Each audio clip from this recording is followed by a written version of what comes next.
In this video, I want to define the term far right, and I want to go through the last half decade of Irish history to justify my definition, because quite frankly, I'm sick of the establishment using this term to denigrate those who express dissent. And when I say establishment, I mean the TDs and senators, the media, institutional leaders, including teachers and lecturers, the army of bureaucrats and NGOs, and of course, the useful idiots who fly the flags of pride and communism, all amounting to about 450,000 ideologically captured morons, in my estimation. But while this mishmash who make up the establishment would have you believe that the far right are an extremist organisation who roam the country looking for towns and villages to exploit so they may gain dictatorship levels of power, no doubt leading to the creation of gas chambers for which to cook the innocent, the term far right in Ireland quite simply means opposition. Opposition to government overreach, opposition to uniquely stupid and harmful ideas, opposition to child grooming and sexual depravity, opposition to fascism and to the destruction of individual freedom. Far right simply means opposition. In order to validate this assertion, I will begin by rolling back the clock to 2019, when then Minister for Justice Charlie Flanagan announced his plans to criminalise freedom of speech by introducing hate speech laws. A large demonstration took place outside Dáil Éireann in response to his plans, with two groups in attendance. On one side of the street stood the establishment, with their Antifa banners and communist flags, all in support of this fundamental human right being criminalised. And on the opposite side of the street stood a large number of concerned citizens and patriots in support of the right to free speech. Such people, branded as far right, stood proudly in opposition against the Marxist scum who would see you imprisoned for uttering words deemed offensive. And while I'm on the subject of Marxist scum, I briefly want to remember Labour representative Cormac O'Brinnan, who was in attendance that day, standing with the establishment. He died not long after demonstrating in support of laws that would have subjected every man, woman and child in this country to slavery. And I, for one, am deeply grateful of his passing. One less communist in Ireland means that my rights and freedoms are a little safer. May he rot in hell. And if you are wondering why I am being so cruel, it is because I am acutely aware of the Marxist threat that faces us and where it is destined to lead should we relent. But moral of the story, the so-called far right stood as the opposition to tyranny. Moving on. In March of 2020, when An Taoiseach Leo Varadkar, An Tánaiste Micheál Martin, and the Minister for Health Simon Harris gave us fascism, coming in the form of the Health Preservation Act 2020, the establishment, and it disturbs me to say, most of the people in this country were in full support. And by the way, when I say fascism, I'm not exaggerating, nor am I being hyperbolic. I mean fascism. I mean a system of organisation whereby the state and private enterprise cooperate in order to manipulate people into thinking and acting in ways that promote the common good using methods of force, coercion, emotional blackmail, and propaganda. And for those of you too stupid to understand the simplicity of the definition just expressed, allow me to dumb it down even further. Fascism came to us when the state, i.e. government, conspired with private enterprise, i.e. big pharma, like Pfizer, Moderna, Johnson & Johnson, the media, and other businesses, to force us all to surrender our rights, freedoms, and civil liberties for the good of the nation, using methods of manipulation, laws, punishments, and social pressure. Now, does that sound familiar? Well, it fucking should. And while 90% of you stupid bastards acted in full compliance with this system in service to your fascist masters, the so-called far right, which is to say the opposition, stood defiantly in service to human rights and freedom. I will also say that I will never let you stupid motherfuckers ever forget what you allowed, supported, and enforced in this country. Indeed, you morally bankrupt cunts are the reason I left the army. And speaking of the army, I want to make the following point. There is a difference between a uniformed man who serves his people and a uniformed man who serves his government. One is a soldier of Ireland, the other is a government employee. And you can take it from me, the Defence Forces has many more government employees in its ranks than soldiers of Ireland, as the mission to detain innocent men, women, and children in detention centres would inform us. I can only think of 5 soldiers out of thousands who stood in defiance of the mission to incarcerate innocent people in detention centres, while the rest congratulated each other on a job well done. And I also believe that if a mission came down from the offices of the retired Chief of Staff, Mark Mellett, whom I regard as a traitor, to remove the unvaccinated from their homes to concentration camps, Irish soldiers would have participated for the reward of duty money and time off.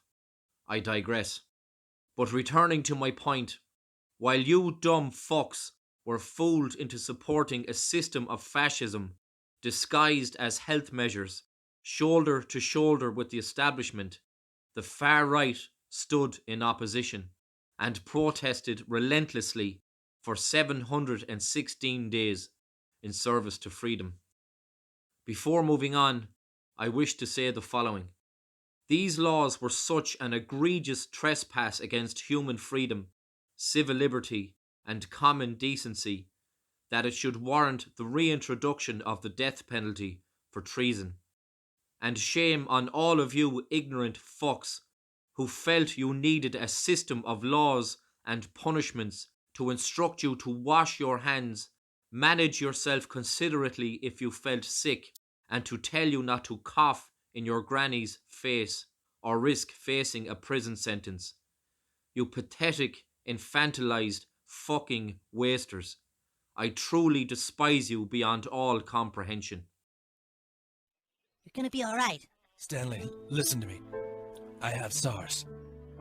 There's only a 98% chance that I will live. Moving on. In the summer of 2020, after it was discovered that Roderick O'Gorman had what I would describe as an unhealthy interest in matters of sexuality and all things pertaining to equity in service to Marxism, a protest took place outside Dáil Éireann, with people like Herman Kelly of the Irish Freedom Party and Justin Barrett of the National Party calling for O'Gorman's resignation, accusing him of being unfit to act as Minister for Children. As usual, those who expressed dissent were labelled as far-right homophobes by the establishment in order to discredit any form of dissent. Considering the damage Roderick O'Gorman has caused in more recent years, the media would have been on firmer ground if they had described us all as prophets or clairvoyant. But moral of the story, the so-called far-right, or the opposition, called for action well before this degenerate traitor had any opportunity to cause real harm.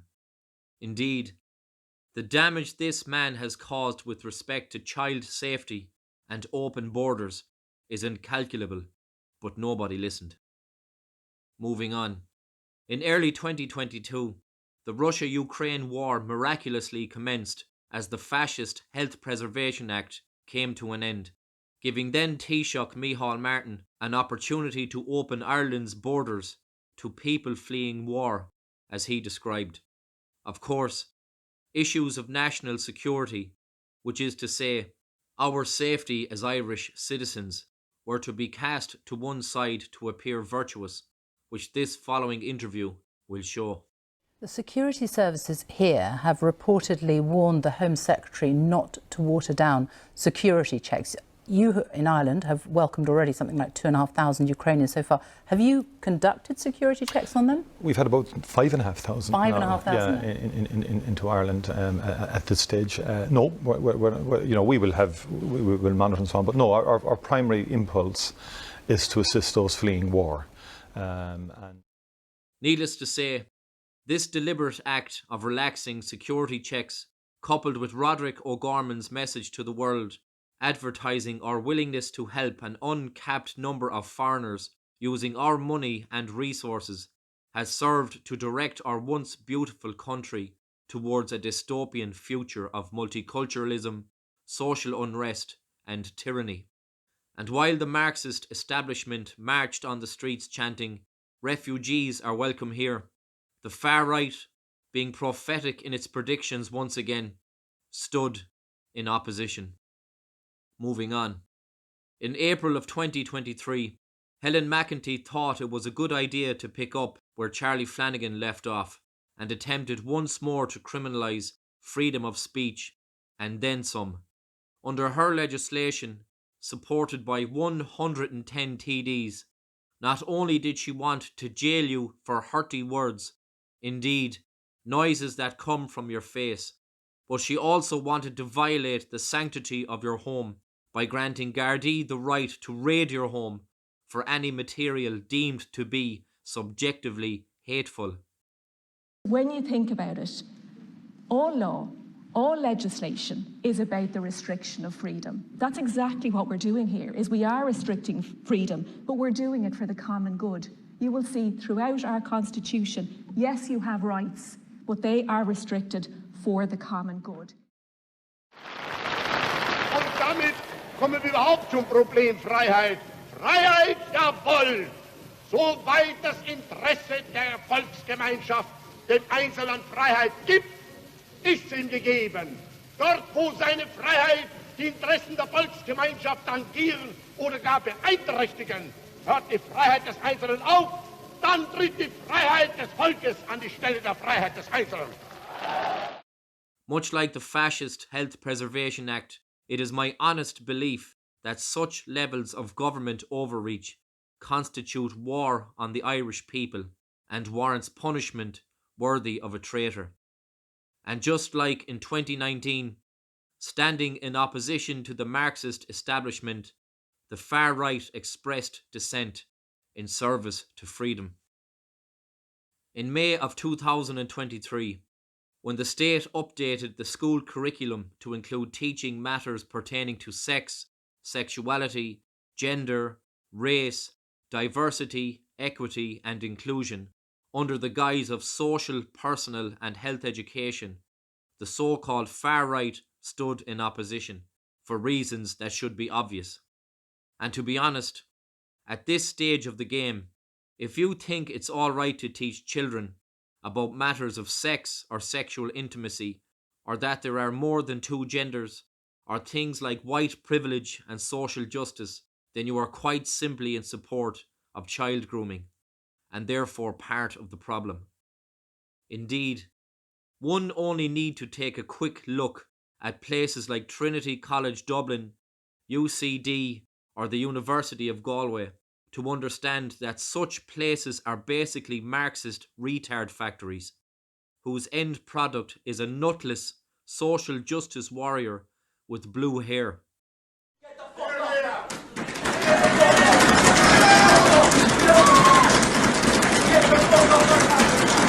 Get off my campus now. I've been in this campus for 10 years. Get the fuck off our campus now. Get off the campus.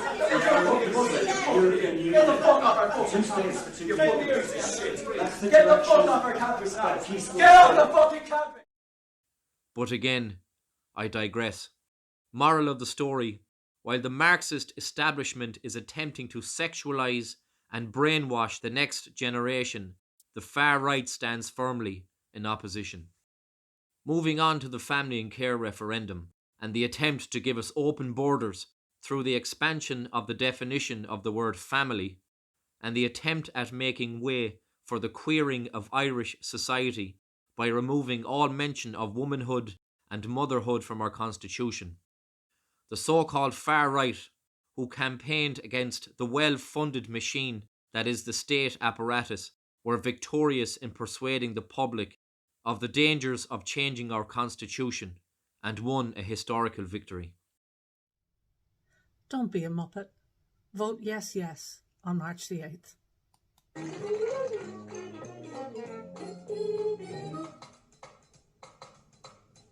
Mana. Mana.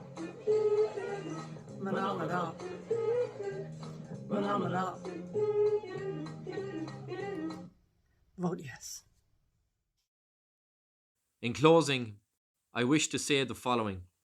The fight is continuing to this day to preserve our country, our sovereignty, our way of life, our safety, and our freedom against the Marxist establishment, the so-called far right, which is to say, anybody who opposes state authoritarianism will continue to defy and reject all policies leading to the destruction of Ireland and policies that risk the safety of our families and communities.